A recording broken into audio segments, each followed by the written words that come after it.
Muito bem, essa é a nossa complementação da aula da última aula que foi apresentada, né, do modelo online, e que vai estar agregando aqui um caso clínico de fitoterapia para processos degenerativos.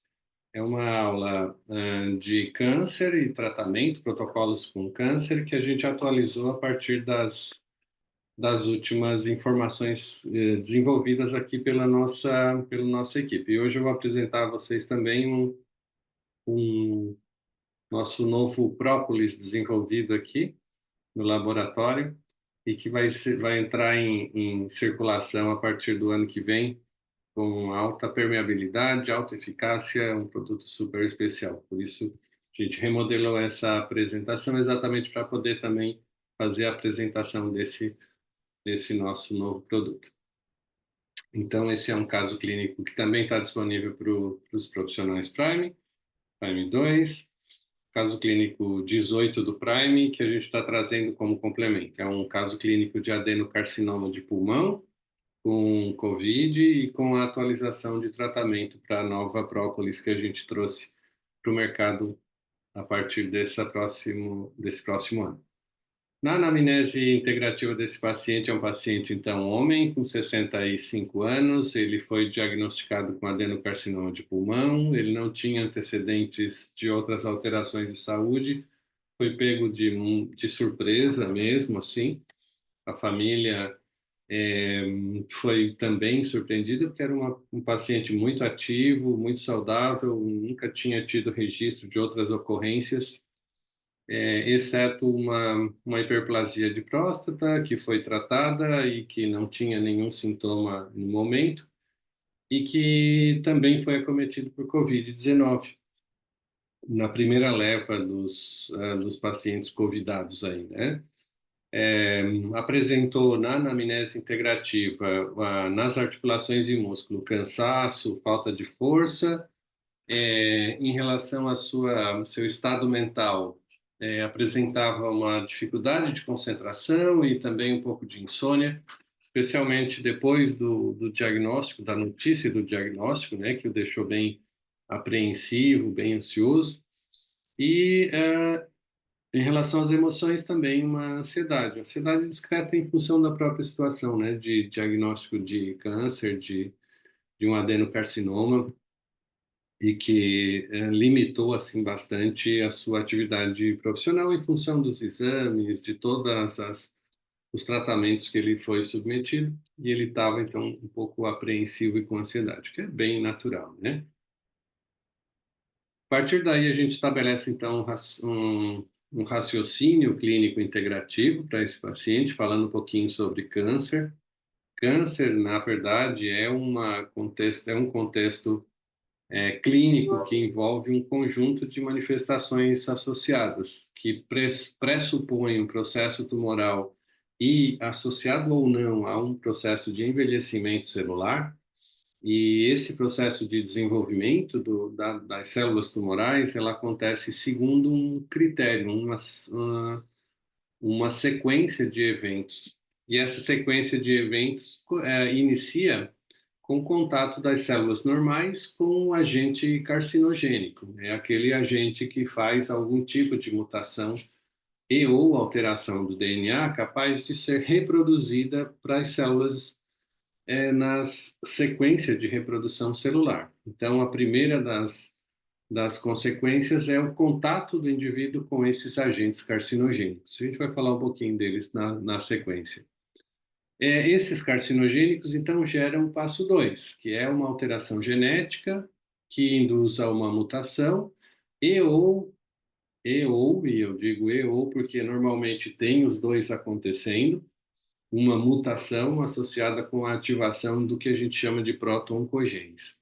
Proto-oncogenes são genes silenciados que normalmente todas as nossas células apresentam e que, sob determinadas condições epigenéticas ou ambientais da célula onde ela está sendo submetida, esses proto-oncogenes podem ser ativados.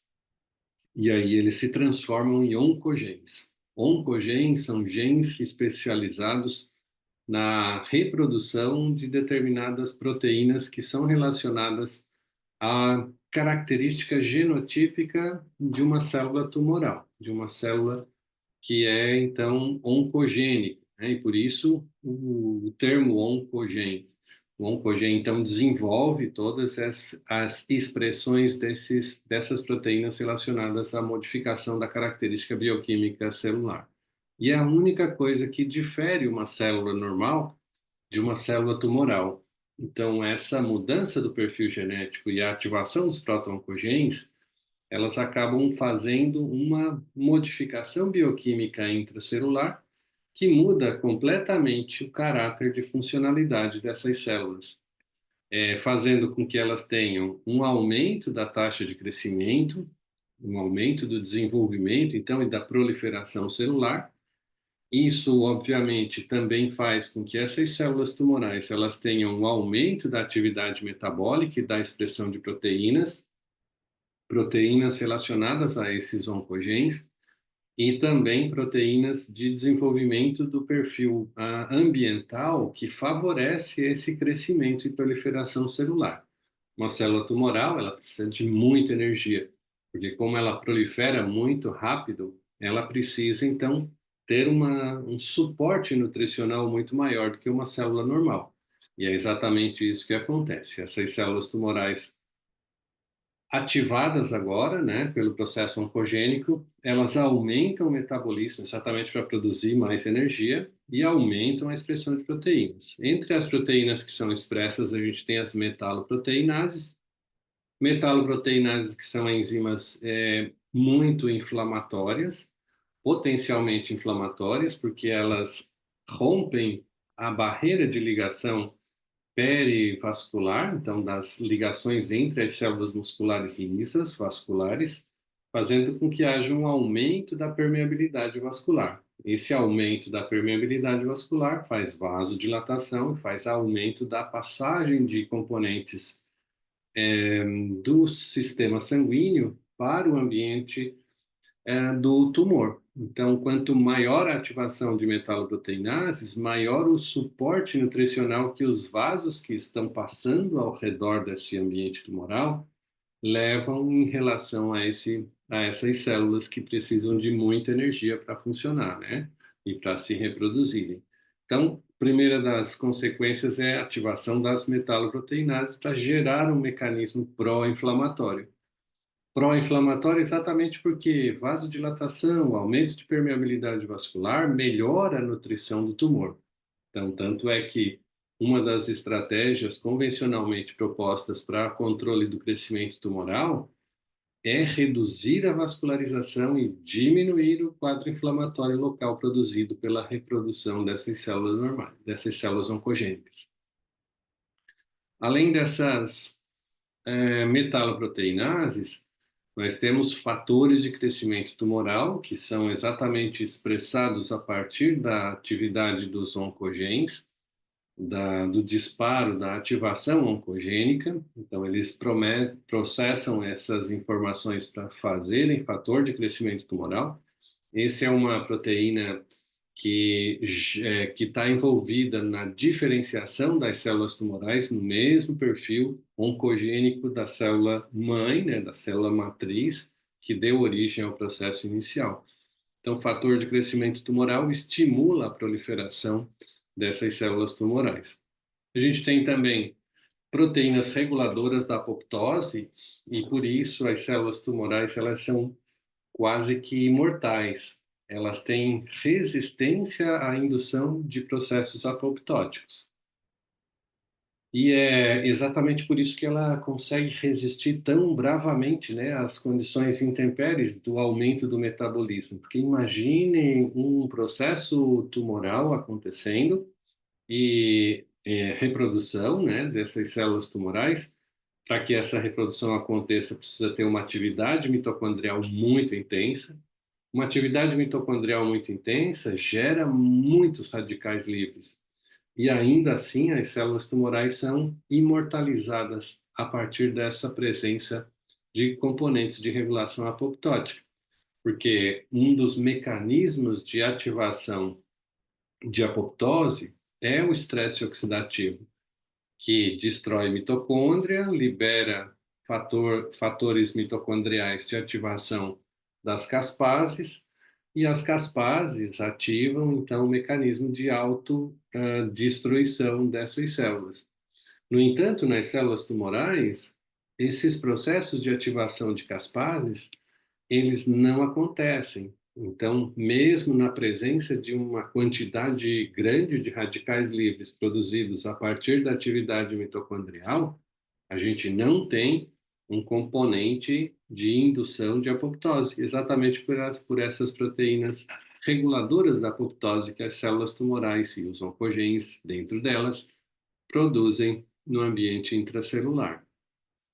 A terceira consequência ou evento que acontece nesse ambiente é o aumento do consumo de energia da célula. Claro, ela está proliferando, ela está produzindo, ela está expressando proteínas, precisa de atividade mitocondrial e ATP em abundância ali dentro, né? Então, o aumento do consumo de energia e a necessidade de mais glicose e oxigênio para essas mitocôndrias. Uma célula tumoral, ela tem em torno de 1.000 a 10.000 mais mitocôndrias, vezes mais mitocôndrias do que uma célula normal. E é isso que faz com que ela ganhe tanta energia, né? E precise de tanta energia também para se manter proliferando, manter-se ativa. Então, um dos mecanismos de regulação da atividade mitocondrial é exatamente fornecimento de glicose, o fornecimento de oxigênio para esse ambiente tumoral. Por isso que algumas estratégias antitumorais mais radicais, elas pressupõem um nível de consumo de açúcar e de carboidratos muito baixo. Isso faz com que a gente tenha uma diminuição da disponibilidade de glicose, ou mesmo a utilização de indutores de hipoglicemia, para que as células tumorais sofram no mecanismo de produção de energia. Se a gente restringe o acesso de glicose para o ambiente tumoral, a gente consegue, com essa estratégia, reduzir a produção de energia e diminuir o crescimento, a velocidade de crescimento tumoral. Então, isso é bem importante. Também aqui, na sequência de eventos, nós temos uma produção de altas taxas e formas radicalares de oxigênio reativo, decorrentes, claro, do próprio consumo aumentado de oxigênio e glicose dentro desse ambiente tumoral.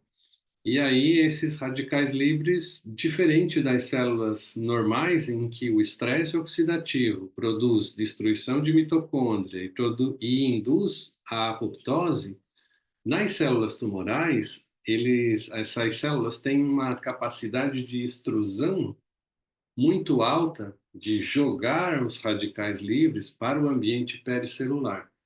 Então, eles encapsulam os radicais livres formados e jogam para fora dessas células tumorais. Isso ajuda não só a proteger as células tumorais de um déficit mitocondrial que poderia gerar uma falência energética nas células, mas e também faz com que no ambiente de estresse oxidativo complexo como esse, as células normais não consigam, através das suas enzimas antioxidantes, fazerem o processo de proteção contra a apoptose induzida pelos radicais livres e acabam morrendo. Quando elas morrem, elas abrem espaço no tecido para que as células tumorais cresçam ainda mais e ganhem esse espaço deixado pelas células normais que morreram em função do estresse, do ambiente de estresse oxidativo gerado. Então, veja, no ambiente peritumoral, a gente tem um componente extremamente oxidado, um ambiente de radicais livres abundantes, de proteínas oxidadas e de mediadores inflamatórios sendo produzidos intensamente, em função dessa própria destruição celular e em função da ativação de proteínas pró-inflamatórias, que são a estratégia que as células tumorais utilizam para ganharem um aporte adicional de sangue através da vasodilatação e aumento de permeabilidade vascular. Interessantemente, com relação a esse fato, é que na sequência a gente tem produção e liberação de fatores de crescimento de endotélio vascular e início da neoangiogênese. Um dos elementos que são produzidos pela ativação oncogênica aqui, nesse ambiente celular, pela expressão desses oncogenes, é a liberação de fatores de crescimento do endotélio vascular, os VGEF, Vascular Growth Endothelial Factors. São fatores de crescimento que estimulam a proliferação de novos vasos. E essa é a ideia da própria célula tumoral. Ela tem um componente que precisa de energia. A energia vem através de glicose e oxigênio na corrente sanguínea. E aí o que é que ela pensa? Se eu preciso de aporte sanguíneo, vou estimular novos vasos a chegarem com mais sangue nessa região do tumor. Então é por isso que efetivamente a gente tem uma neoangiogênese associada ao processo tumoral. E essa neoangiogênese favorece ainda mais o sobrecrescimento dessas células tumorais. Normalmente, nas abordagens químicas, quimioterápicas convencionais, a gente tem associado ao tratamento da quimioterapia também inibidores da neoangiogênese, exatamente para diminuir o crescimento tumoral, favorecer também o acesso da quimioterapia a esses ambientes mais específicos do tumor. Essa liberação maciça de radicais livres promove, então, destruição oxidativa de células ao redor do sítio tumoral e inicia uma retroalimentação inflamatória, porque onde tem destruição celular, lesão celular, tem liberação de mediadores, sobretudo os lipídicos de fase aguda, incluindo aí os fosfolipídios que são liberados das membranas das células destruídas. Os fosfolipídios sofrem a ação da fosfolipase A2 e a fosfolipase A2 converte então esses fosfolipídios em ácido araquidônico. O ácido araquidônico, ele entra na cadeia de produção das prostaglandinas por ação da ciclooxigenase do tipo 2 e da lipooxigenase, convertendo então ácido araquidônico em prostaglandinas e leucotrienos. Ambos grupos de mediadores inflamatórios promovem uma retroalimentação inflamatória do sistema de irrigação sanguínea, fazendo vasodilatação, fazendo aumento de permeabilidade vascular, fazendo aumento do estresse oxidativo local e ajudando com isso as células tumorais. Por isso, uma das estratégias que a gente utiliza na medicina integrativa para controle tumoral são antagonistas anti-inflamatórios, antagonistas da atividade de expressão da ciclooxigenase e da lipooxigenase. E para que essas duas enzimas inflamatórias possam ser expressas, elas precisam de ativação do NF-κB, um fator de transcrição nuclear NF-κB. Por isso, sempre que a gente tem uma abordagem integrativa, inibir o NF-κB no ambiente tumoral é excepcionalmente eficaz para garantir uma redução do dano celular associado ao tumor, mas também da própria regulação funcional do ambiente inflamatório tumoral. Claro que esses processos inflamatórios produzem vasodilatação, recrutamento inflamatório, aumento do fluxo sanguíneo e mais nutrição do tumor. Então, isso a gente já está no passo 8. Passo 9 tem uma mudança na matriz celular, especialmente vinculada à atividade de expressão das metaloproteinases, que agora começam a, não só nos vasos convencionalmente presentes, já fisiologicamente presentes, mas também nos novos vasos formados pelo fator de crescimento do endotélio vascular, nessa neoangiogênese, nesses conjuntos vasculares, O que acontece é que essas metaloproteinases, elas afrouxam a parede dos vasos, aumentando a permeabilidade.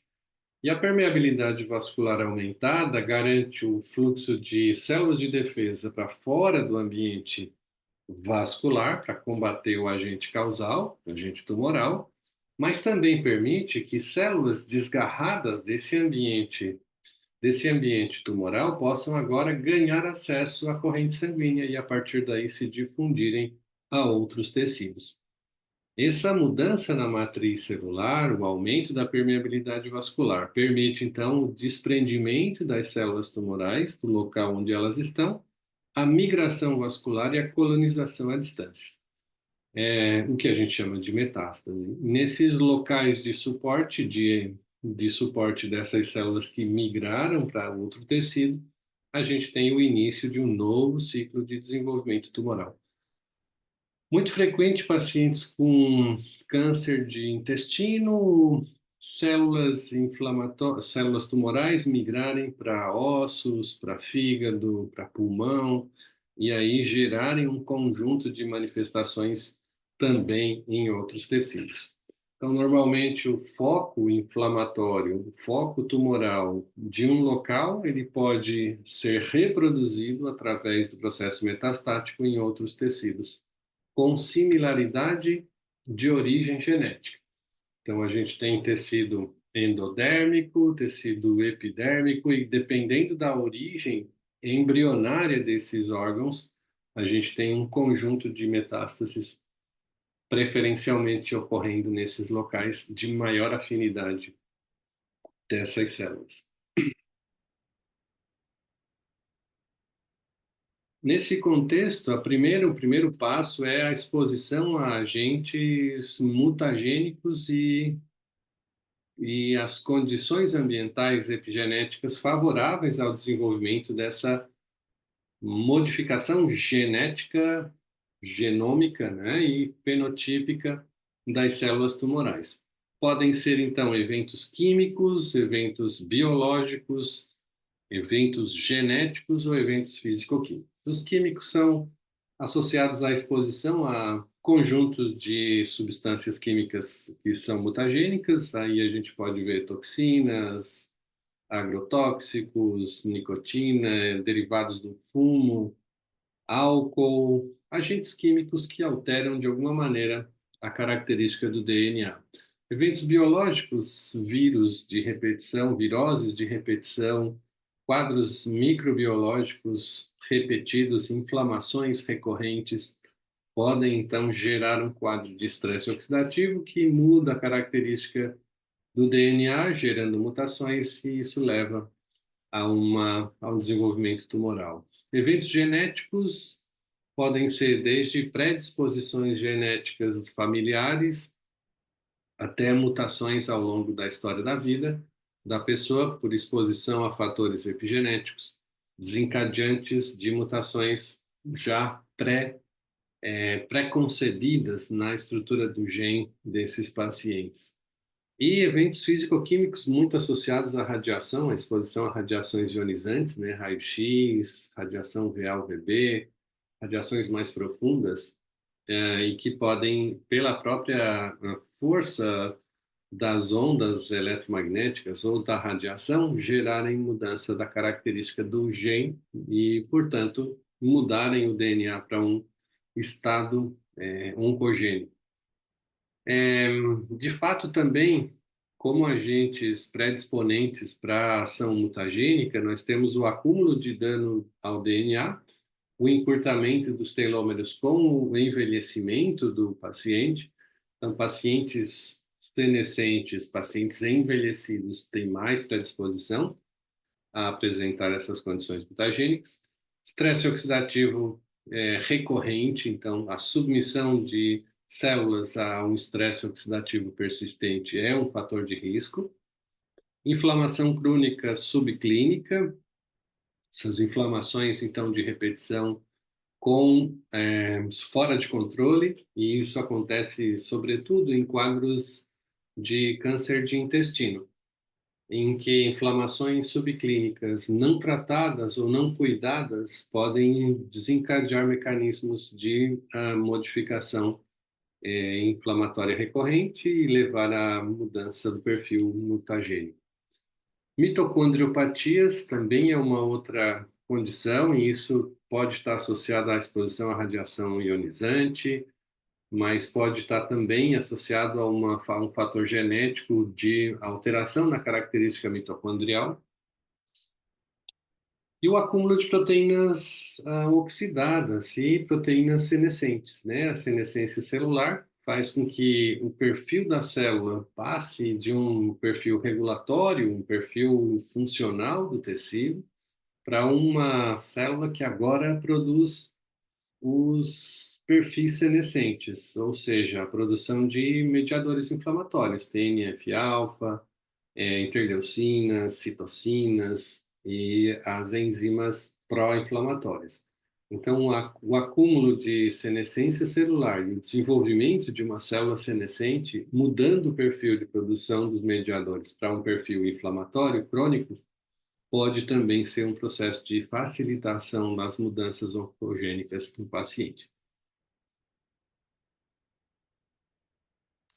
Alguns dos elementos ou fatores oncogênicos mais frequentemente encontrados na sociedade: álcool, alimentação, especialmente alimentação ultraprocessada, né?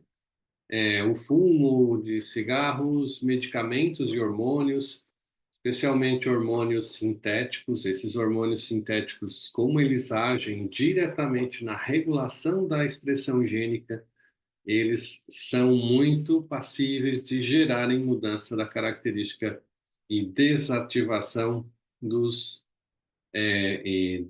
desbloqueio, né, dos proto-oncogenes para que eles possam iniciar um processo oncogênico. Raios solares e viroses. Viroses crônicas também são bem frequentemente encontradas. Tanto é que uma das mais frequentes viroses que levam a quadros oncogênicos é o HPV. O HPV, que é um vírus de localização genital, especialmente feminina, em que ele é um dos fatores predisponentes para câncer de útero, né, de colo de útero. O fato é que todos esses fatores oncogênicos, eles transformam a célula tumoral em uma célula ou senescente ou oncogênica. Células senescentes acumuladas geram, então, um perfil oncogênico muito facilmente, porque já estão predisponentes, já tem uma mudança da característica funcional e agora elas passam também a apresentarem um risco oncogênico. Temos perguntinhas. Ops. Fungos e parasitas também são fatores oncogênicos? Sem dúvida, Diana, porque fungos e parasitas geram inflamações. E a inflamação recorrente, persistente, também é um fator de geração de estresse oxidativo. E isso leva à produção de radicais livres que interferem diretamente na viabilidade do DNA, podendo gerar mutação, sim. Fungos e parasitas de origem crônica, né? De instalação crônica. São bem, são bem oncogênicos também. O fato é que enfermidades degenerativas, doenças degenerativas, estão sempre relacionadas aos dois processos que a gente já vem falando com vocês desde sempre, né? Que são os processos de oxidação e inflamação. Tanto a oxidação gerando um estresse oxidativo celular que leva a quadros inflamatórios e a geração de mediadores inflamatórios, gerando modificações ao nível funcional em vários órgãos e sistemas como predisponentes para o processo tumoral. O fato é que o câncer pode estar relacionado a esses quadros, então, de oxidação e inflamação, porque ele se mantém viável a partir desses estados instalados pela mudança oncogênica que a célula sofre. Então, trabalhar oxidação e inflamação e reduzi-las no ambiente tumoral é fundamental para que a gente possa reduzir esses fatores de aporte funcional para que as células tumorais possam crescer e desenvolver no ambiente celular. O que a gente sabe também, isso já está bem claro, né, é que esses agentes de radicais livres, quando eles ganham acesso às estruturas de DNA, eles geram algum tipo de dano, sem dúvida alguma, né? Eles geram estados de oxidação de DNA. Estados de oxidação de DNA que podem levar vários elementos, desde regulação do metabolismo, diminuindo, por exemplo, a expressão de proteínas que são potencialmente importantes para a regulação funcional, desde a suscetibilidade à inclusão de DNA viral dentro da nossa estrutura celular de DNA, radiações ionizantes que podem também afetar diretamente essas estruturas de DNA.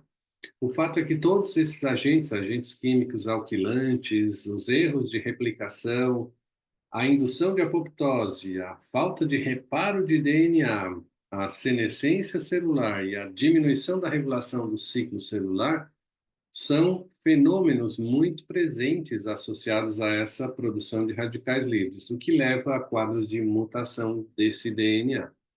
Essa mutação de DNA, obviamente, leva a erros de transcrição de proteínas e a ativação de proteínas que são oncogênicas. E é exatamente essas mudanças que acabam gerando o perfil oncogênico. Essa foi uma apresentação que eu fiz lá no Congresso, no segundo Congresso de Práticas Integrativas no Tratamento e Prevenção do Câncer, e aí a gente fez a pergunta para a audiência, né, para todos os que estavam presentes, mais de 800 pessoas no auditório cheio, lotado. Se a gente sabe de tudo isso, né, se sabe como a célula tumoral é inicializada, quais fatores tumorais, quais fatores oncogênicos, quais fatores mutagênicos podem ser apresentados para desencadeamento do câncer.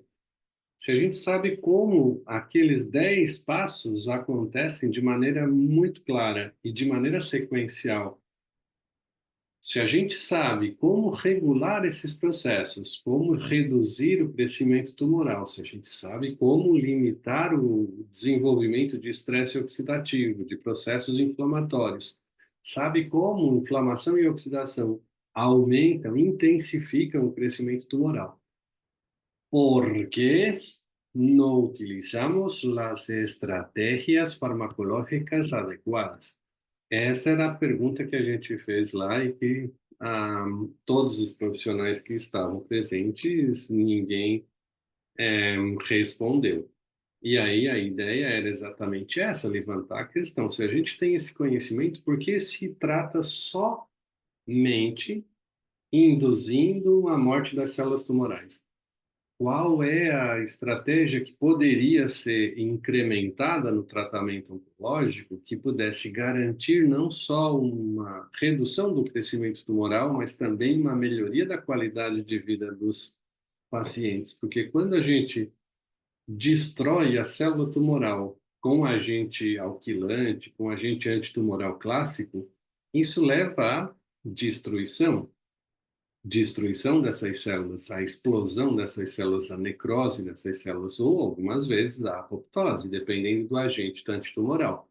O fato é que, destruindo essas células tumorais, a gente gera quadros inflamatórios, gera uma série de efeitos adicionais adversos, não só pela toxicidade do agente antitumoral, mas também pela própria condição de destruição que é gerada no ambiente tecidual, né? E isso consome uma quantidade de energia do paciente que, na grande maioria das vezes, ou limita a qualidade de vida ou leva o paciente a óbito. Então, mata a célula tumoral, mas também mata o paciente, né? Na grande maioria das vezes. Se não mata, prejudica a qualidade de vida dele. Tinha um primo meu que dizia sempre que a quimioterapia é mais ou menos como uma casa que está com um cupim e a gente bota fogo na casa para matar o cupim. Então, é mais ou menos essa analogia. Então, não adianta destruir a casa para matar o cupim, porque tu fica sem a casa de qualquer maneira, né? Então, não faz sentido. Idealmente seria a os processos todos que já conhecemos, desde a eliminação do agente mutagênico até o processo de regulação de inflamação e oxidação, que são os agentes potencializadores do crescimento tumoral. E exatamente nesse contexto é que a gente fez a proposição de usar o própolis como terapia biológica para regulação. Por quê? Porque a gente consegue, através dos estudos clínicos já validados para própolis, induzir a apoptose em células tumorais. Então, ela faz um processo quimioterápico mesmo. Ela entra dentro da célula, os componentes presentes na própolis entram dentro das células tumorais, alteram a sua característica de imortalidade e induzem a apoptose nessas células tumorais. Associado a isso, a própolis também é capaz de regular a atividade e a relação TH1-TH2. Então, ela faz uma prenilação pós-translacional e regula a atividade imunológica para que as nossas células imunológicas reconheçam as células tumorais. E aí, com o sistema imune ativado contra essas células tumorais, olha, não tem estratégia que seja mais importante do que reforçar essa atividade de controle do crescimento pelas nossas células pelas nossas células imunológicas. Então, a autodefesa contra o crescimento tumoral. Associado a isso, a própolis também apresenta um efeito anti-inflamatório por inibição do NF-κB. Lembra que a gente falou dos mediadores inflamatórios que precisam tanto citocinas quanto prostaglandinas, leucotrienos, a ciclooxigenase do tipo 2, a lipoxigenase, todas essas estruturas proteicas e mediadores inflamatórios precisam de NF-κB para serem expressas. NF-κB, que é ativado pelo processo inflamatório induzido pelo tumor, e que a própolis é capaz de abolir a ativação do NF-κB e, por isso, regula o processo inflamatório como um todo, e não apenas só a produção de prostaglandinas, ou só a produção de leucotrienos, ou só a produção de citocinas. Abole a expressão dessas proteínas pró-inflamatórias. E a gente tem ainda a redução dos níveis de estresse oxidativo, porque a própolis tem componentes flavonoídicos e fenólicos que são extremamente antioxidantes. Ácido dicafeoilquínico, crisina, apigenina, quercetina, que são antioxidantes naturais. Então, o sequestro dos radicais livres diminui a capacidade de expansão e crescimento do tumor. E é isso que a gente, obviamente, entra dentro desse protocolo como terapia de reforço do organismo contra o crescimento das células tumorais. Além de ter um efeito senolítico super interessante, né, de prevenção do envelhecimento. Porque se diminui a inflamação, se diminui a oxidação, se mantém e protege as mitocôndrias pela própria sinalização intracelular. É óbvio que as células se mantêm saudáveis por muito mais tempo e resistentes aos agentes senescentes, né? Aos agentes que induzem senescência celular. Então, esse é o protocolo integrativo com própolis. E aí, por isso, a gente desenvolveu esse produto. Esse produto que é o que a gente tem agora disponível para o próximo ano.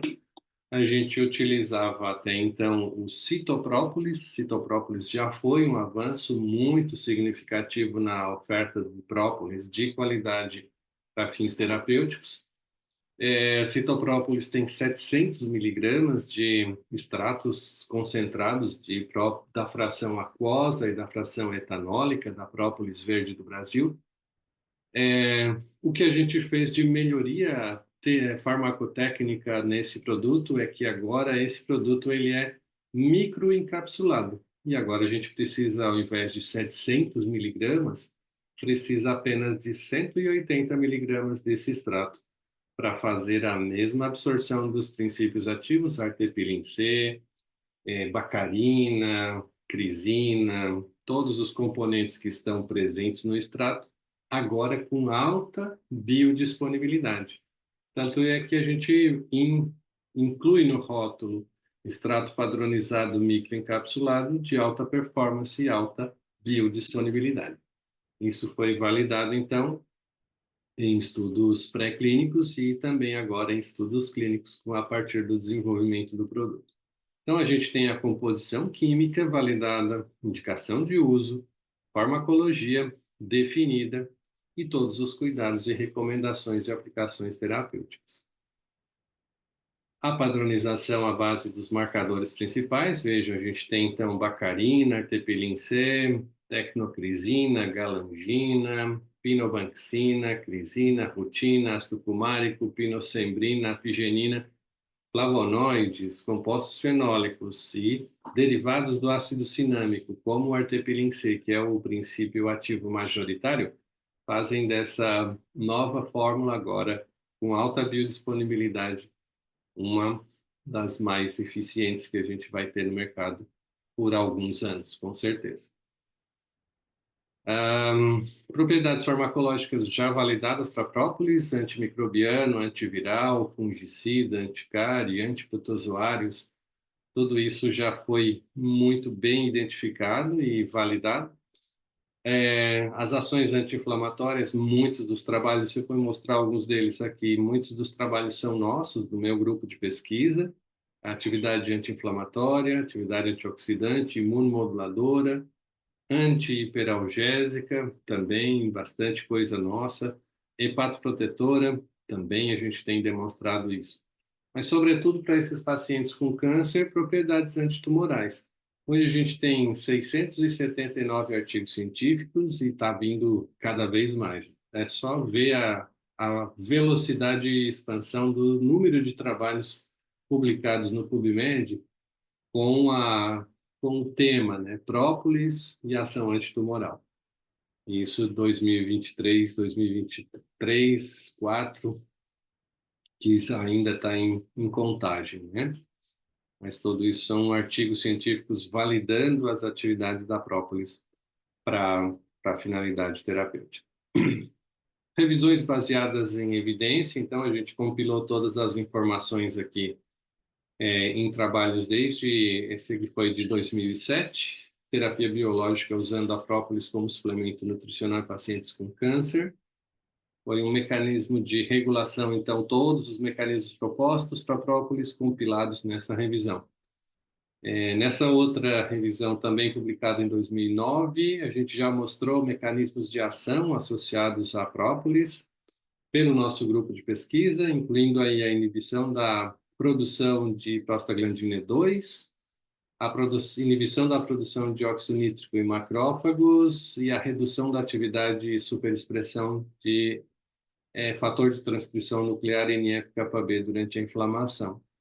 Então, foi um trabalho super interessante, que a gente também viu a reprodução desses efeitos a partir das concentrações de artepilin C apresentadas no trabalho científico. Isso deu origem, então, a um livro, a primeira edição em português, Própolis da Colmeia Clínica, um livro que compila, então, todos esses 25 anos de pesquisa do produto, contando toda a história. E esse ano chegou agora da livraria a versão em espanhol, segunda edição, Propóleo de la Colmena a la Clínica, que eu levei lá para a Espanha para apresentar para o nosso pessoal lá da Escola de Saúde Integrativa e deixar as amostras com eles lá também, para que eles possam conhecer o nosso trabalho e seguramente para o ano que vem a gente vai ter um curso de apiterapia e propoterapia lá pela escola em espanhol para falar exatamente sobre essa experiência clínica, né, do uso da própolis no tratamento de várias patologias. Esse então é o livro que vai estar em breve disponível aqui no nosso site também e disponível na língua espanhola. Así es, doctora Liliana, es un gusto compartir también en español para usted. Excelente. Dígame, ¿lo voy a poder comprar en Brasil ahora cuando voy? Por supuesto que sí, ya lo está disponible por aquí. Estoy ¿Pero en con, español o ya está? en español, sí, está en español, está Listo. listo Excelente, para vender. E esse é o, excelente. e esse é o produto, é um extracto seco estandarizado del propóleo, microencapsulado de alta absorção e eficácia. A gente desenvolveu ele baseado, então, já nos estudos validados para o citoprópolis e a gente desenvolveu agora essa melhoria da formulação para o PROP-C. Esse é o produto. Indicações aqui, benefícios da composição, ele fortalece o sistema imunológico, como a gente já tinha o mesmo efeito para o citoprópolis. É um pouco mais antioxidante, porque agora a gente tem uma biodisponibilidade pelo processo de microencapsulação, a absorção dos princípios ativos se dá em maior quantidade, especialmente dos flavonoides, por isso ele é mais antioxidante. O efeito antimicrobiano se mantém e os efeitos anti-inflamatórios também são potencialmente maiores em função da associação de outros componentes que não eram tão bem absorvidos nas outras estratégias farmacotécnicas desse produto. Então, agora a gente tem uma maior concentração plasmática de outros componentes que não tínhamos nas versões anteriores do extrato concentrado de própolis. É, então, a microencapsulação, ela dá exatamente essa característica de maior biodisponibilidade, ela facilita, protege primeiro as moléculas, né, do processo de ação do trânsito gástrico, das enzimas secretadas ao nível intestinal pelo fluido pancreático, pelas secreções pancreáticas. Então, a formulação fica protegida, o extrato fica protegido pelo processo de microencapsulação.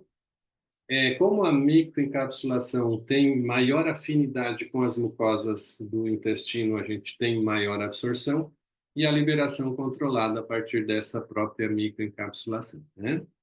Um produto realmente bem diferenciado. Tem uma patente já do produto, do extrato, né? Isso é uma patente industrial, já garantida, então, por proteção patentária. A eficácia do produto, então, a gente tem pelo menos aí alguns artigos que já validam a atividade desse extrato, com efeitos potencialmente maiores do que os extratos que a gente já tinha desenvolvido de excelente qualidade, mas esses estudos agora garantem uma melhor performance adicional. Os efeitos, então, para redução de sintomas respiratórios, foi feito um estudo clínico, especialmente com pacientes com COVID, submetidos a infecções com SARS-CoV-2, com COVID-19, fortalecimento do sistema imune nesses pacientes e um efeito anti-inflamatório também bem importante. Das nossas produções científicas com a própolis, nós temos desde 1998 já os primeiros trabalhos sendo publicados.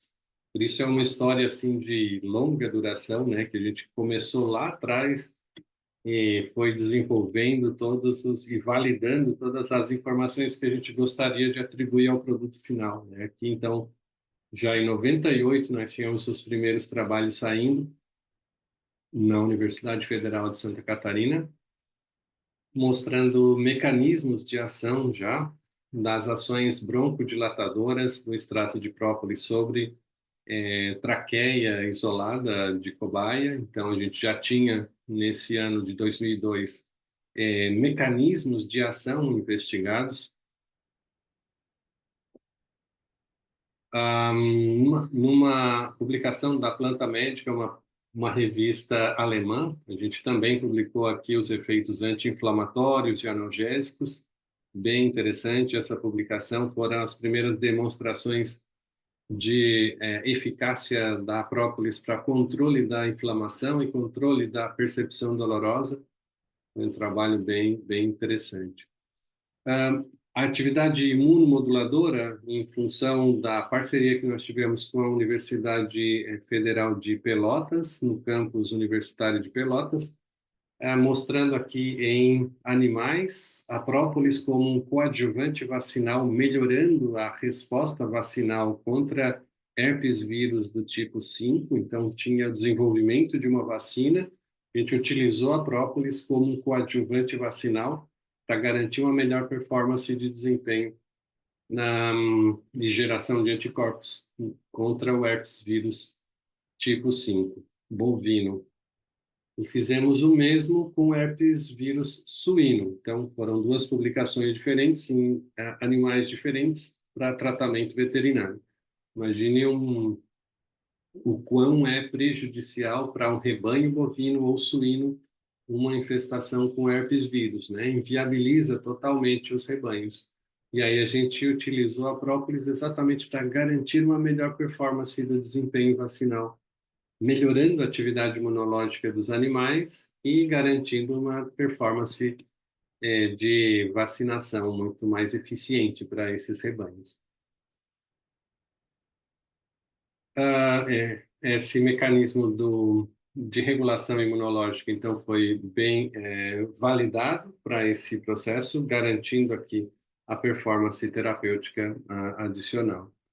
Também vimos como coadjuvante vacinal ainda em animais de laboratório. Essa foi uma tese de doutorado que eu orientei lá na Universidade Federal de Pelotas, do Dr. Jefferson, e a gente demonstrou esse efeito sobre o desenvolvimento imunológico.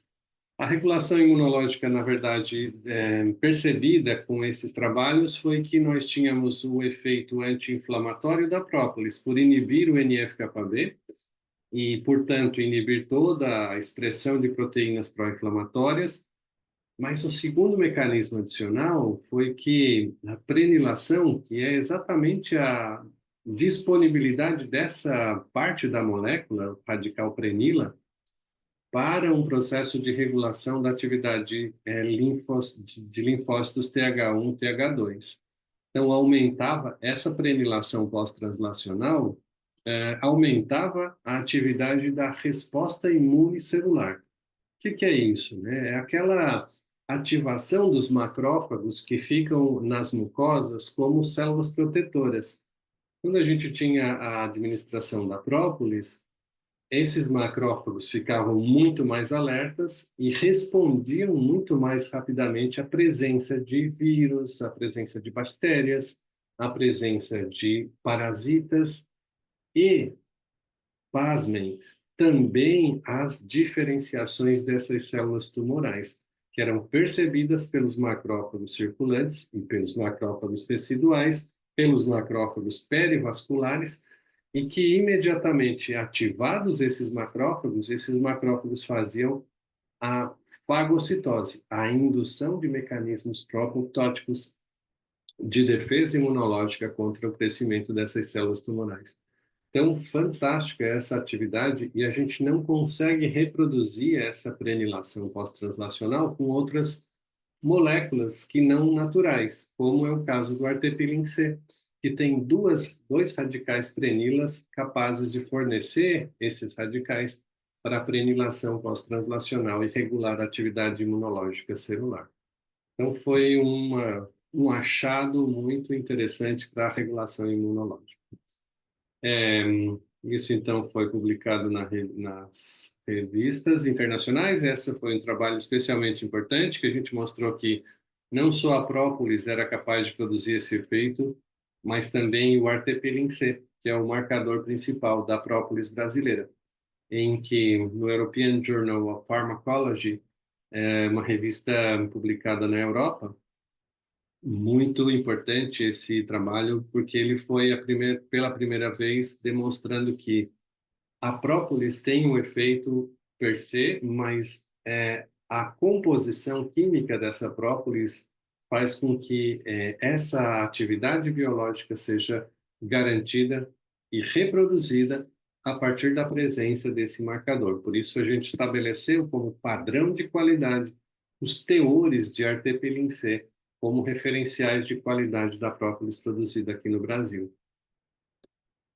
E é exatamente essa parte da molécula, né, essa molécula que é o artepilin-C, que tem esses dois radicais prenilas livres que fazem o processo de regulação, tanto da atividade de ativação do NF-κB, diminuindo o efeito pró-inflamatório, como também as outras partes da molécula, como esses radicais hidroxilas livres, eles são capazes de sequestrar os radicais livres. Olha que molécula muito interessante, né? Ela faz a regulação imunológica, tem um efeito anti-inflamatório e ainda tem esse efeito antioxidante de sequestro dos radicais livres. Por isso é uma molécula tão impactante e a própolis verde é tão importante ao nível mundial como referencial de produto natural validado e quimicamente controlado.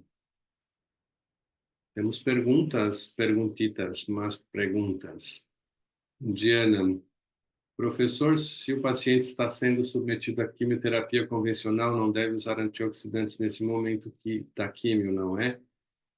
Pode falar um pouco, por favor? Mas se o reforço da imunidade é essencial nesse momento da quimio, uso ou não a própolis, já que ela também tem ação antioxidante, além de essencial na resposta imune? Excelente pergunta, Diana. O que a gente recomenda no processo de quimioterapia já em curso é que o paciente suspenda um dia antes o uso da própolis, faça a quimioterapia, e a quimioterapia tem um processo pró-oxidativo na grande maioria das vezes, dependendo da quimio que está sendo empregada. Algumas delas usam a indução de um estresse oxidativo dentro das células tumorais para gerar essa apoptose, induzir a apoptose das células tumorais. Então, para esses pacientes que usam as quimioterapias convencionais relacionadas a um estresse oxidativo, que são as alquilantes, essas quimioterapias elas deve evitar o uso da própolis durante o percurso da quimioterapia, mas antes protegendo e melhorando a imunidade do paciente. Até o momento em que ele inicia a quimioterapia e durante o processo da quimio não se usa a própolis para essa quimio específica. Mas imediatamente depois do transcurso do tratamento, sim, a gente volta com a própolis para garantia da recuperação funcional do paciente.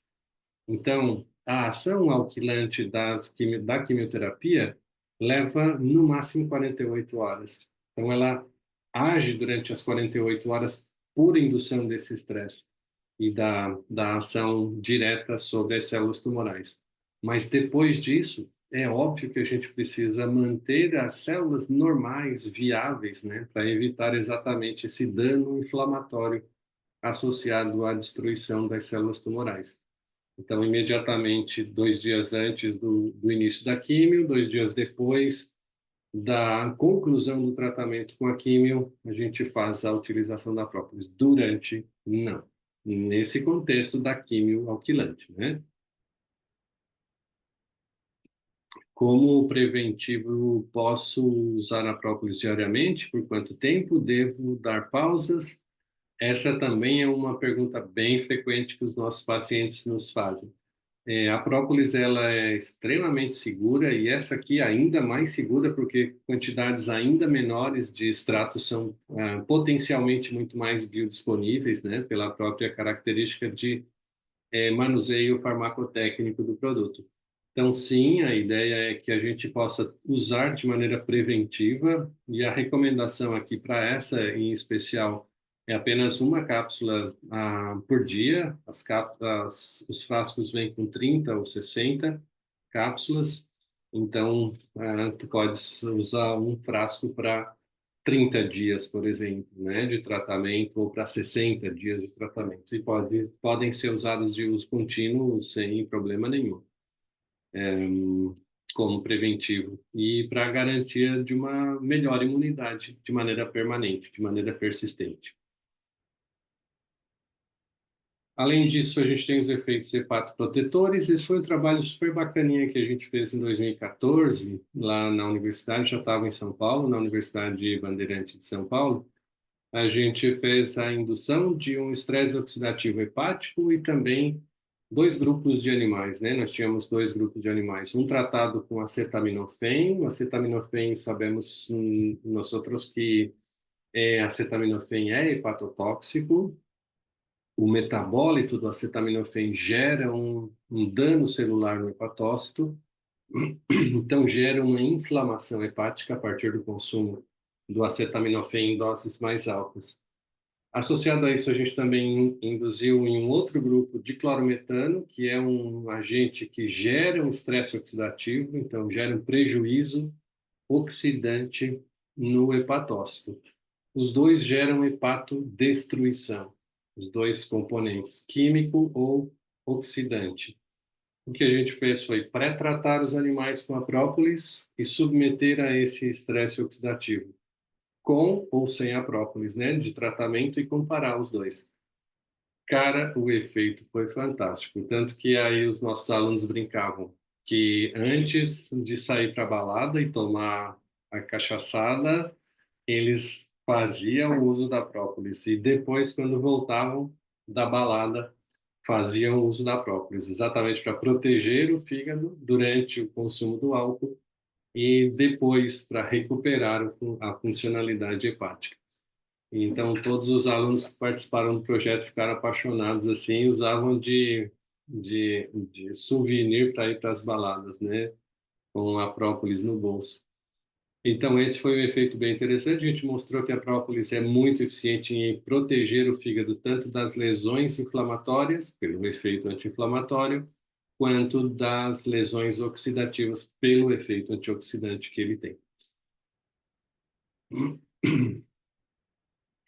Os efeitos antioxidantes associados à própolis incluem desde a redução da peroxidação lipídica, aumento da expressão de superóxido dismutase, catalase e glutationa peroxidase. Então, não só sequestra o radical livre, mas ele também aumenta as nossas defesas naturais antioxidantes e inibe a enzima que faz a produção de radicais hidroxil, que é um dos radicais mais prejudiciais para as membranas celulares, porque esses radicais hidroxil, eles têm um efeito super oxidativo sobre as membranas das células. Uma vez oxidadas lipídios de membrana, células rompem-se muito mais facilmente, levando à destruição e ao prejuízo celular, né? Temos perguntinhas. Muito obrigado. Paciente com cirrose pode usar? Deve usar, junto com o protocolo de silimarina ou a siligumariano. Tá? Então, pacientes que têm cirrose e também inflamações como esteatose hepática, esteatose gordurosa, esteatose alcoólica, podem e devem usar os protocolos de hepatoproteção com a própolis e também com a silimarina. Eventualmente, alguns pacientes que têm prejuízo digestivo de gorduras podem também utilizar cinários colinos nesse protocolo. Tá, Diana? Essa é a ideia do tratamento.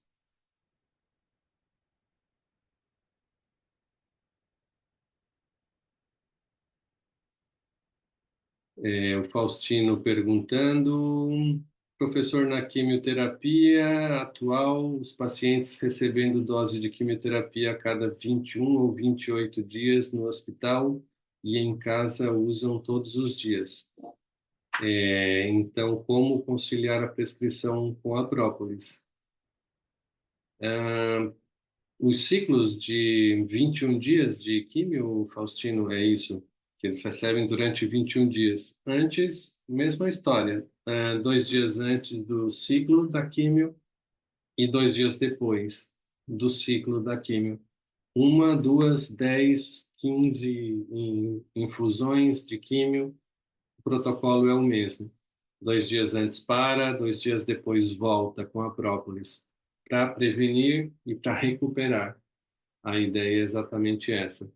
Durante o processo, quanto maior a antecipação do tratamento antes da químio, mais protegido vai estar o organismo do paciente. Então, a gente recomenda, se tem uma previsão de início da quimioterapia, fazer pelo menos 30 dias antes uma suplementação com doses altas de própolis para garantir que o paciente vá ter uma proteção maior durante o processo de quimioterapia, reduzindo aí efeitos colaterais, fraqueza, fragilidade, infecções de repetição, perda de massa muscular, taquexia, né? A pessoa fica meio caquética, ou fragilidade, sarcopenia, que podem ser prevenidos com o pré-tratamento com a própolis. E a gente teve uma experiência bem interessante, o paciente tinha uma previsão de fazer quimioterapia, daí o SUS, o plano de saúde dela, na verdade, não liberou naquele mês, teve que esperar mais 30 dias, e com isso a gente ganhou 60 dias de pré-tratamento com a própolis. Quando ela foi fazer os exames de novo para fazer a adequação da quimioterapia, os médicos, o que que aconteceu aqui? Porque o processo tumoral, em vez de evoluir, tinha regredido nos 60 dias para pré-tratamento. Daí tiveram que refazer as contas, né, das doses que estavam sendo para tratar, e a paciente fez um ciclo de químio e depois voltou a consumir a própolis, depois no segundo ciclo, e teve cura de 100%, assim, sem remissão de 100%. Muito interessante. Professor, Ah, pois não, Faustino. então, eu estou, por exemplo, tratando uma paciente com câncer, né? Estava com uma, agora estou com outra paciente. E a questão é que ela está recebendo esses ciclos, Uhum. ela segue com esses ciclos. Então, durante todos esses ciclos, eu não vou poder dar o Clopes para ela, é isso? Porque, Depende, Faustino. é, Depende qual a químio que ela está fazendo. E a gente precisaria investigar se qual é o grupo da químio que ela está fazendo, porque a gente tem, por exemplo, algumas químios que são reguladoras imunológicas que não tem problema nenhum, inclusive potencializa o efeito. A gente tem, por exemplo, a cisplatina, que pode intensificar, já tem trabalhos, inclusive, potencializando o efeito quimioterápico da cisplatina com a própolis. Então, pode sim fazer uso concomitante entre própolis e quimioterapia. Não pode somente aquelas quimioterapias que têm como mecanismo de ação o estresse oxidativo, a indução de apoptose por estresse oxidativo. São algumas alquilantes. E aí é um grupo bem específico de químio que deve ser o senhor, restrito. o senhor tem como passar para nós quais são esse grupo de fármacos quimioterápicos que não poderiam receber o próprio junto? Que tem Que aí, interações, né? Que tem interações. isso, tem interação que não poderia O fazer Enosur, junto. Eu acho que o ficaria sulfuro. mais fácil para poder prescrever, então, né? A gente prescreve com mais segurança. Exato, exato. Posso sim, posso sim. Eu faço o levantamento aqui e encaminho para vocês no grupo, tá? Fica tranquilo. Joia. Más preguntas? No. Entonces vamos adiante. Profesor, Acción. le hago una consulta. Claro, Obviamente el propóleo que tenemos depende de cada zona y el de Brasil, el verde, es específico de esa planta. ajá, En el caso de Argentina, que tenemos otras flores, digamos, el ajá, propóleo va a variar su composición, así pero es. algunas actividades serán parecidas. Claro que sí. Incluso una de las cosas que estábamos hablando hoy en una live con una colega suya de Sí, Argentina. lo vi, lo vi. Sí, estábamos Vi un hablando, pedacito. sí, exactamente sobre esto, sobre la composición química del propóleo, que es dependiente de cuál es la región Claro, fitogeográfica de a dónde las colmenas están ubicadas. Ahí vamos a ver que las poblaciones de abejitas de Argentina que hablan español muy bien, se recolecta la resina desde la Populus nigra. Es un árbol, álamo, que tiene la principal de las fuentes propolizadoras es esta planta. Y algunas de las características interesantes de la composición química es que las abejas recolectan las resinas exactamente para que contengan los principios activos que tengan de efecto antimicrobiano, porque es exactamente esto que las abejitas necesitan para mantener la Claro, salud microbiológica de la colmena. Entonces, todas las propóleos tienen actividades antimicrobiológicas, antimicrobianas, seguro.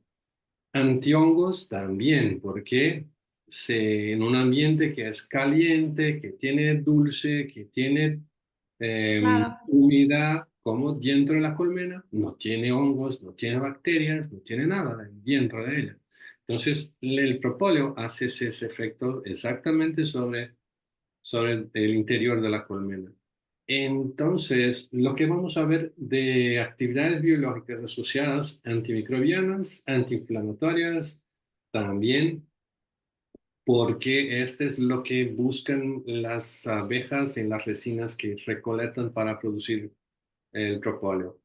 Pero tenemos diferencias químicas muy significativas. Incluso en el Brasil tenemos el propóleo del sur de Brasil, que es un propóleo más marrón, muy más similar al propóleo de la Argentina, que tiene acciones antihongos y antimicrobianas fantásticas, mejores incluso do que el propóleo verde.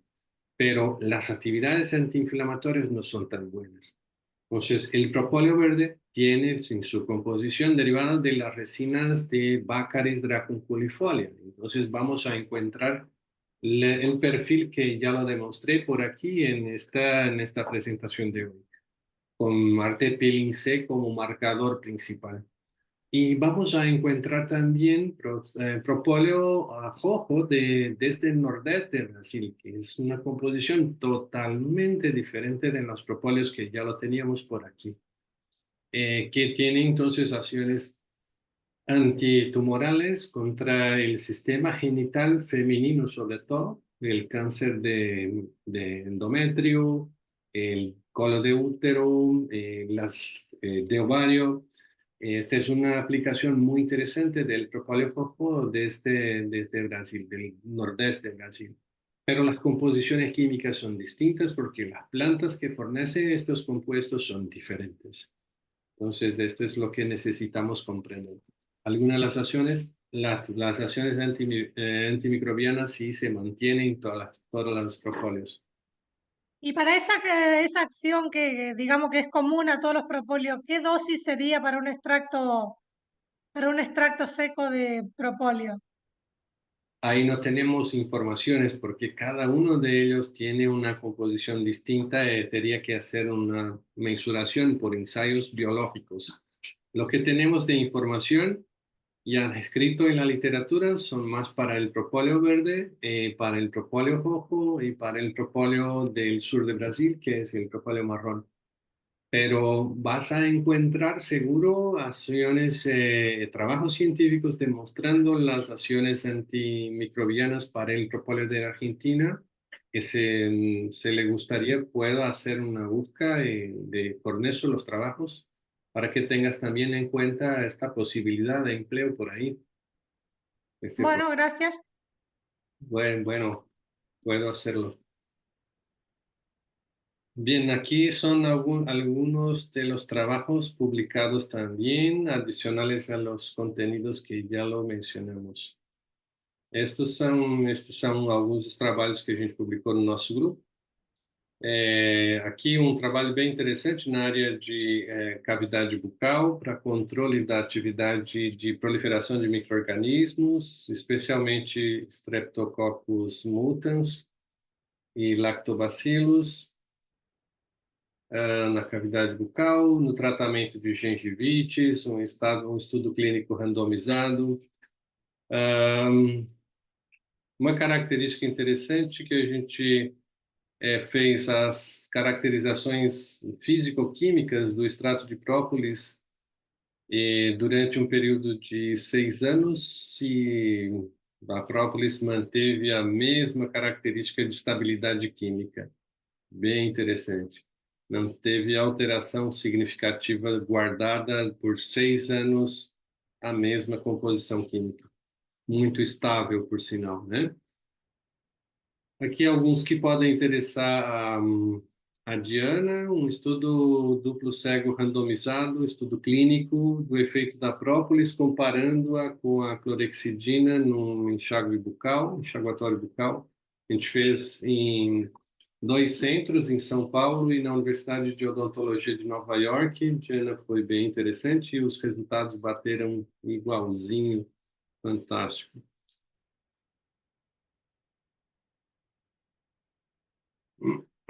Também esses estudos todos nos deram as bases legais para a gente definir a inclusão da própolis como um agente de regulação terapêutica. Então, hoje a gente já pode ter produtos à base de própolis para fins terapêuticos. Antes ninguém queria registrar, a Anvisa disse que era alimento e o Ministério da Agricultura disse que era medicamento, e aí ninguém queria ficar com a própolis, e a gente ficou num limbo durante muito tempo, só tendo que exportar esses produtos porque não tinha como registrá-los. Hoje, depois de todos os estudos que a gente fez, demonstrou, mandou para eles e eles finalmente aprovaram. Então, as aplicações são para imunidade, para saúde geral, para atletas e como senolítico em processo de anti-envelhecimento. Essa é a indicação do extrato de própolis microencapsulado. Maior biodisponibilidade, proteção, liberação controlada e fácil uso, né? Terapêutico pelo tamanho da cápsula ser também menor do que os outros. E aí a terapia biológica para pacientes com câncer, nesse caso, para a gente poder gerar um efeito, principalmente evitando o contato e desintoxicando o organismo sempre que possível, para evitar o processo de geração oncogênica. O efeito protetor e senolítico, pelo efeito anti-inflamatório e inibidor do NF-κB, pelo efeito antioxidante e pela redução do estresse oxidativo celular, e também pela inibição do NF-κB, pela inibição da expressão do fator de crescimento do endotélio vascular. Tudo isso a própolis faz e foi demonstrado que ela faz, né? Não só foi imaginado que poderia fazer, não, a gente demonstrou esses efeitos todos que estão relacionados ao ciclo de desenvolvimento tumoral. Por isso que a gente tem assim a segurança na indicação da própolis para fazer esses protocolos de suplementação em pacientes com câncer, né? O efeito antioxidante também de aumento da expressão de superóxido dismutase, catalase, glutationa peroxidase, o efeito antidematogênico e anti-inflamatório e o efeito antimetastático, porque reduz a permeabilidade vascular, então diminui a capacidade de penetração dessas células tumorais no leito vascular. E com isso impede, claro, a metastatização dessas células tumorais. Recomendações de uso, então, com essa dose de 180 miligramas do extrato seco, padronizado, de alta biodisponibilidade, 6 cápsulas por dia para o paciente em tratamento, né, em tratamento com própolis. Diferente das citoprópolis, por exemplo, que a gente precisava de pelo menos 12 a 16 cápsulas diárias, de 700 miligramas. Aqui a gente consegue um efeito similar com 6 cápsulas por dia. Depois, 2 cápsulas 3 vezes ao dia e tá tudo certo. Mantém a mesma concentração plasmática de ertepilin C, faz o mesmo efeito anti-inflamatório e é muito interessante. Foi exatamente pensado para ter essa compensação, essa evolução no tratamento, né? E depois, para manutenção, depois de 6 meses, por mais 6 meses, a gente sugere ainda 3 cápsulas por dia como um recurso de proteção mesmo, né? Contra o processo de recidiva que pode acontecer. A Diana está perguntando ainda: professor, tenho visto melhora significativa nos pacientes com gengivite, onde prescrevi o bochecho com própolis e depois pedi para engolir. melhora significativa. Sangramento acaba, hálito melhora, gengiva mais firme em pacientes. Realmente é fantástico, Diana. A gente começou realmente com o extrato líquido em água, pingando e fazendo bochecho. Depois a gente evoluiu, claro, para uma formulação à base de um componente para solubilizar melhor aquelas ceras que ficavam flutuantes no ambiente da dissolução, da dispersão só do extrato alcoólico, né? Então a gente fez a formulação à base do enxaguatório bucal de própolis, mas funciona igual, super bem e é muito interessante.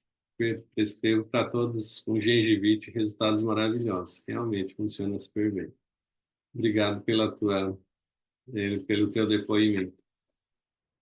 Então, a ideia, voltando aqui no nosso paciente, que tinha 65 anos, tinha adenocarcinoma, a gente precisava entender o que é o adenocarcinoma. É um tipo de câncer, então, que se origina basicamente nas células glandulares, que produzem muco, né, e outros líquidos do corpo, então são células secretoras eminentemente. E aí a fisiologia implica em modificações genéticas e moleculares, como todo o processo de crescimento tumoral. Então, há um crescimento e uma proliferação descontroladas dessas células no ambiente, nesse caso do paciente adenocarcinoma de pulmão. Então, esse crescimento é exatamente nas células secretoras ao nível do pulmão. O que a gente percebe também é que, além do adenocarcinoma de pulmão, a gente tem outros órgãos que podem ser afetados, como a próstata, o cólon e o reto, o pâncreas e o estômago, que também podem ter quadros de adenocarcinoma, especialmente nos homens. Então, esse é um quadro muito comum. Inclusive, adenocarcinoma de pulmão pode ser decorrente de um processo tumoral metastático já presente no colo e no reto, ou vice-versa, né? Os pulmões, pulmão e cólon também têm bastante frequência de interconexão para metástases. Os sintomas respiratórios, no caso do adenocarcinoma de pulmão, sintomas respiratórios incluem a tosse, dificuldade de respirar, claro, tem um quadro inflamatório, né, associado, dificuldade de respirar com secreção. Na metástase para ossos, fígado, cérebro e glândulas suprarrenais também são frequentemente encontrados. E complicações pulmonares podem levar a pneumonia, acúmulo de líquido no pulmão e colapso pulmonar.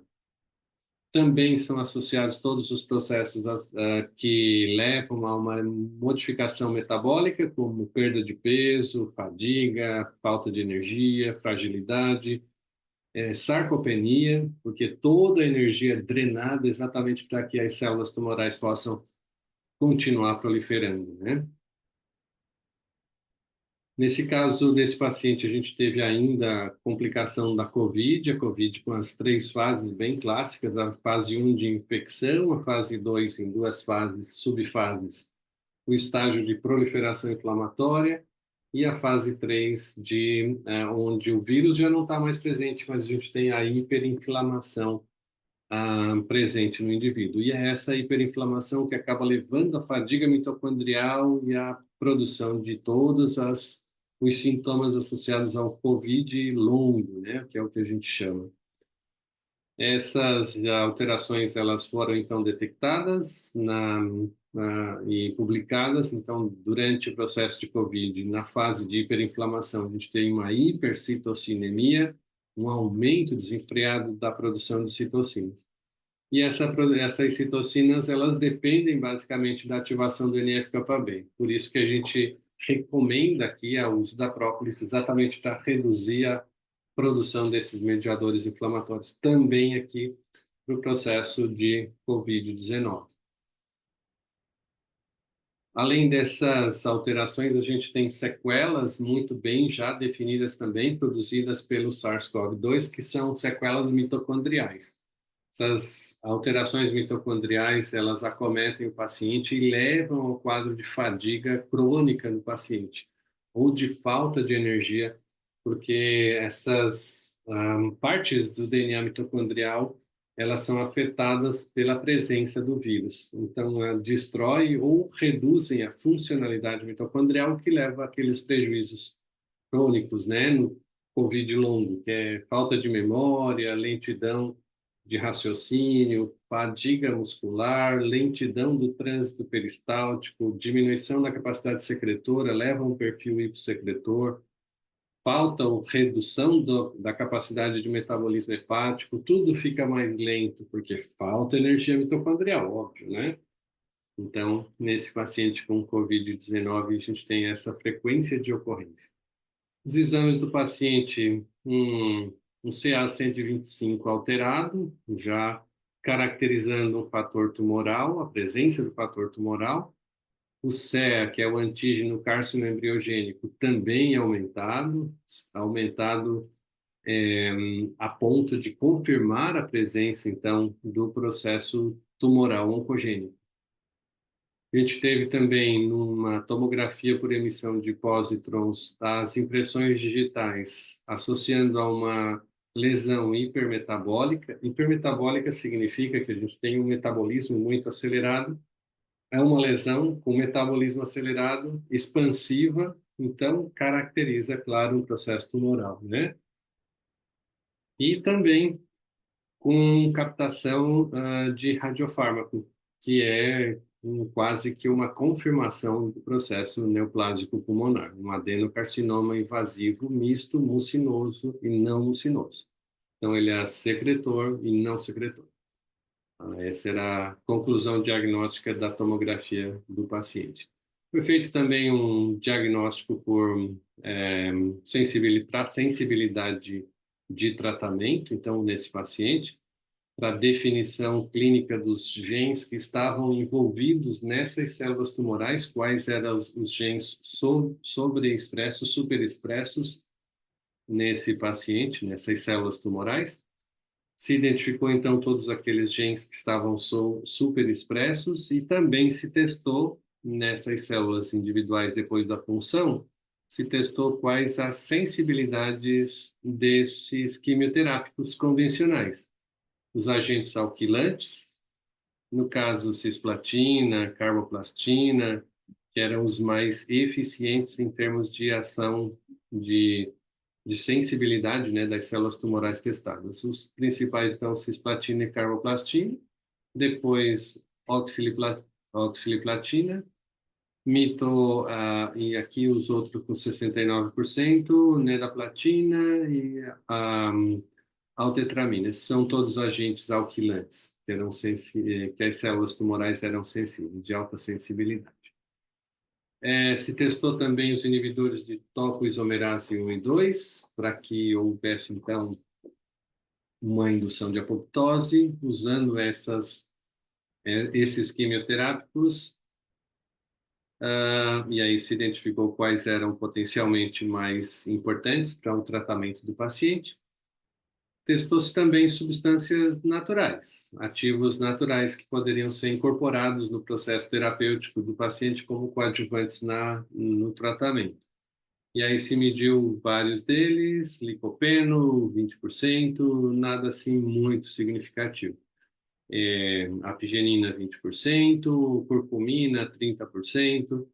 A sugestão que nos levou depois dessa abordagem é que, como cada uma dessas substâncias tem um mecanismo diferente de intervenção no processo tumoral, a associação entre elas poderia ser mais relevante do que o uso individual desses quimioterápicos, né? Protocolo clínico convencional que o paciente desenvolveu foi um bloqueador de fator de crescimento de endotélio, de fator de crescimento tumoral, um bloqueador de EGFR. E essa substância ele usou, então, no início do tratamento para regular o crescimento tumoral, é o osimertinib, sob supervisão do oncologista, obviamente, né? O sítio de ação dessa droga, que é um inibidor, um ativador do receptor de fator de crescimento epidermal, então aqui é o mecanismo de sinalização dele, que controla, então, o crescimento e a metabolização, o metabolismo das células tumorais, regula o processo metabólico celular. Esse fator de crescimento, ele estimula o crescimento celular, ele induz metástase, ele gera inflamação e ele muda o sistema imunológico para ser menos responsivo à presença das células tumorais. O que fez o componente, então, o elemento de tratamento é bloquear esse fator de crescimento epidermal. E aí a gente tem, então, uma redução de todos esses efeitos modulados pela ativação do receptor. Isso foi o tratamento convencional. Associado a isso, a gente fez o protocolo integrativo, que envolveu uma série de componentes para melhorar aqui a resposta mitocondrial. Então, garantir uma sobrevida para o indivíduo, né, em termos das células saudáveis, garantir uma melhor performance energética, ele estava com muita fadiga, muita fraqueza, garantir uma melhor disponibilidade de energia para ele. Isso são alguns componentes que estão disponíveis na internet com mais ou menos os mesmos componentes que a gente sugeriu por prescrição magistral. Então, estão disponíveis em vários sites da internet. Depois, a proteção anti-inflamatória e melhora da imunidade. Para isso, a gente usou, então, a própolis. Ainda era a citoprópolis, a gente não tinha acesso ainda à nova tecnologia do PrOP+, mas a gente obteve um resultado super bacana com o citoprópolis. Utilizando, então, uma cápsula 3 vezes ao dia entre as refeições pelos primeiros 15 dias para adaptar o organismo às doses mais altas e depois passou com 2 cápsulas 3 vezes ao dia para um protocolo adicional terapêutico. E depois a gente passou para 3 cápsulas 3 vezes ao dia e aumentou para 4 cápsulas 3 vezes ao dia.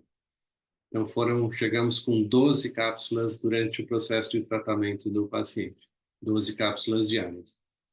Reposição de vitaminas lipossolúveis, a D e a K2, ele estava já com processo de fadiga e falta de diminuição da imunidade, já estava entrando em um processo mais depressivo depois que começou o tratamento. Então, a gente já entrou com a vitamina D e a K2.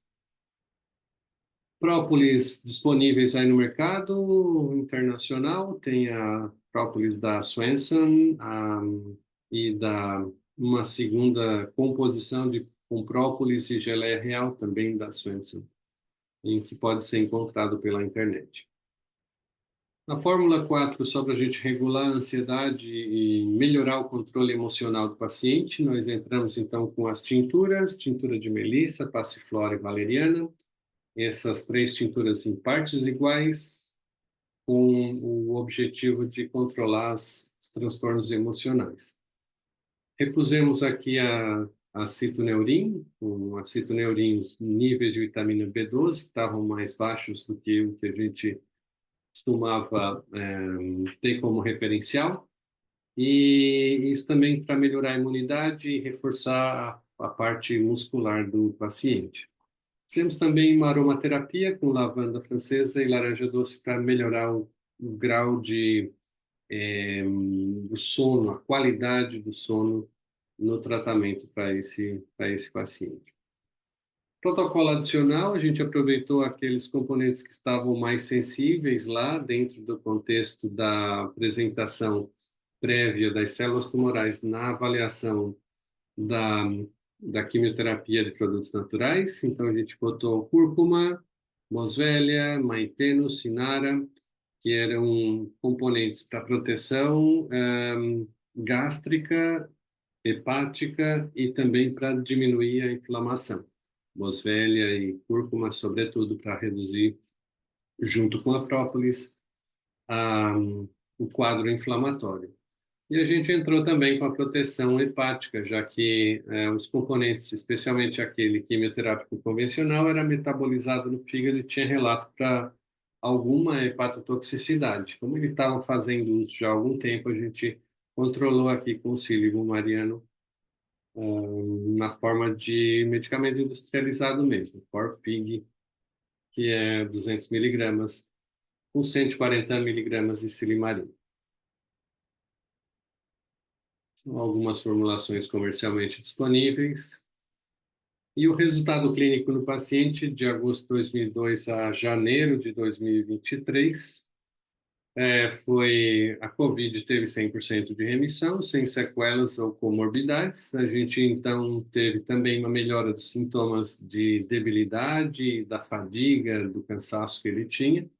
Reduziu os sinais respiratórios e o estresse, um sinal de que a químio associada com a própolis fez um efeito, então, de controle da proliferação das células tumorais, porque a gente confirmou isso com a redução do CA-125 e do CER, então diminuiu os marcadores tumorais, e a gente teve uma melhora na qualidade de vida desse paciente, né? Foi bem interessante, sim, como ele recuperou bem. Era um paciente saudável de origem, né? De origem, na sua essência, e que recuperou super rápido com o tratamento que a gente possibilitou a ele. Foi também uma parte do trabalho apresentado na Escola de Saúde Integrativa, lá da Espanha, por isso o caso clínico está em espanhol. Muy bien, Profesor, Profesor, le hago una consulta. claro. Aquí en Argentina se usa mucho hacer suero de vitamina C en altas dosis, 25 miligramos, 50 miligramos. Sí, La disyuntiva que se presenta por ahí es que, bueno, hay médicos que no quieren saber nada, que digamos que se lo ayuda al paciente de esa forma. ¿Se puede usar lo mismo que dijo usted, ayudarlo 48 horas, o sea, antes, suspender 48 horas antes de su quimio y sí, después retomarlo 48 horas después? sí, así es, así es. Normalmente cuando los profesionales tienen una restricción para el uso de complementos, se entonces interrumpe con 2 días antes para que no tenga la disculpa de, son los suplementos que están Claro. afectando los mecanismos de acción de los quimioterapios. Se suspende, entonces se remueve los protocolos por 2 días antes y se reemplaza después, 2 días después. Gracias. professor, para síndrome do intestino irritável, ¿No? também esse própolis é eficiente. Sim, sim, muito interessante. Ele tem uma absorção intestinal, mas ele também Sim, faz aham, a redução da inflamação a nível local, né? Para a síndrome, tá. a gente costuma fazer um protocolo associado para que a própolis possa fazer o efeito sistêmico, essa própolis Aham, encapsulada, né? Para que ela possa fazer o efeito sistêmico, e a curcumina sem a piperina para ter um efeito local, uhum. intraintestinal. E para a parte de inflamação articular? A gente associa essa própolis com Arpagoptum procumbens. Tá, entendi. Pode fazer Uhum. uma associação com Arpadol, que é um medicamento convencional Ó, tá bom. Aham, da Apsen, né? Ou o extrato seco padronizado de Arpagoptum procumbens, uhum. estado em arpagosídeo, e aí associando com os dois, fantástico. A Tá, própolis então. vai reduzir a degradação da matriz de colágeno pela diminuição do estresse oxidativo local. Ele tem esse Uhum. efeito antioxidante, então o que degrada a matriz é exatamente a oxidação, né, desse colágeno da matriz, produzido exatamente pelo processo inflamatório. Então, diminui a inflamação, sequestra o radical livre, diminui a degradação da matriz de colágeno, e o Arpagoptum contribui aí com a redução da percepção dolorosa, diminui o edema funcional, né, no local da artrite. Então é bem interessante essa duplinha Batman e Robin aí. E está disponível já para vender esse própolis? Estará a partir de janeiro. O lançamento vai Ah, ter Professor, só enquanto complementando aí, a diretoria. Meu precioso. professor, só complementando Tudo aqui o possível. Apardose, Uhum. com o Arpagos, ele também tem um efeito sobre o estômago, aumentando o ácido clorídrico. Então, aí, dependendo do paciente, você pode usar junto como uma terapia coadjuvante num paciente que já tem uma baixa uma hipocloridria, né, no caso, por exemplo, ou Uhum. uma digestão ruim, né? Ou se ele já tiver, por exemplo, um hipersecretor, né, ou uma alta produção de ácido clorídrico, aí você já não deve usá-lo, né? Porque vai piorar esse quadro aí nesse sentido. É importante o arpagosídeo, Faustino, que esse arpagosídeo ele é sensível ao pH ácido do estômago, então ele é em formulações gastro-resistentes, tá? Então, se o objetivo é exatamente melhorar a inflamação, a ideia é usar a formulação gastro-protegida, a formulação gastro-resistente. Se o objetivo é melhorar a digestão, com um efeito, então, de secretor, né, de ácido, daí sim pode usar a forma não protegida. E aí na forma de chá, principalmente. Entendi. Tá. Só mais uma pergunta, professor. Na verdade, eu tenho várias. É o seguinte, no protocolo adicional que você colocou aqui, ele entra em que momento? Depois de 30 dias, 60 dias ou depois das terapias? Como que você 90, fez nesse paciente? 90 dias depois. A gente fez 3 ciclos de 30 dias com o protocolo 1 e depois incorporou o protocolo adicional. Depois de 90 dias. Tá, Seguiu por mais 3 meses também, com o protocolo adicional. certo. Outra coisa que eu queria saber é o seguinte, eu até fiz no grupo a pergunta em relação a alguns tipos de minerais que, se nós prescrevermos juntos. Eu consultei alguns farmacêuticos e eles me disseram que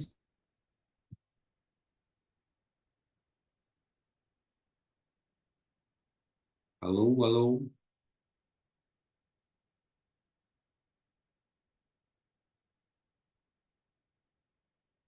Oi, oi, oi.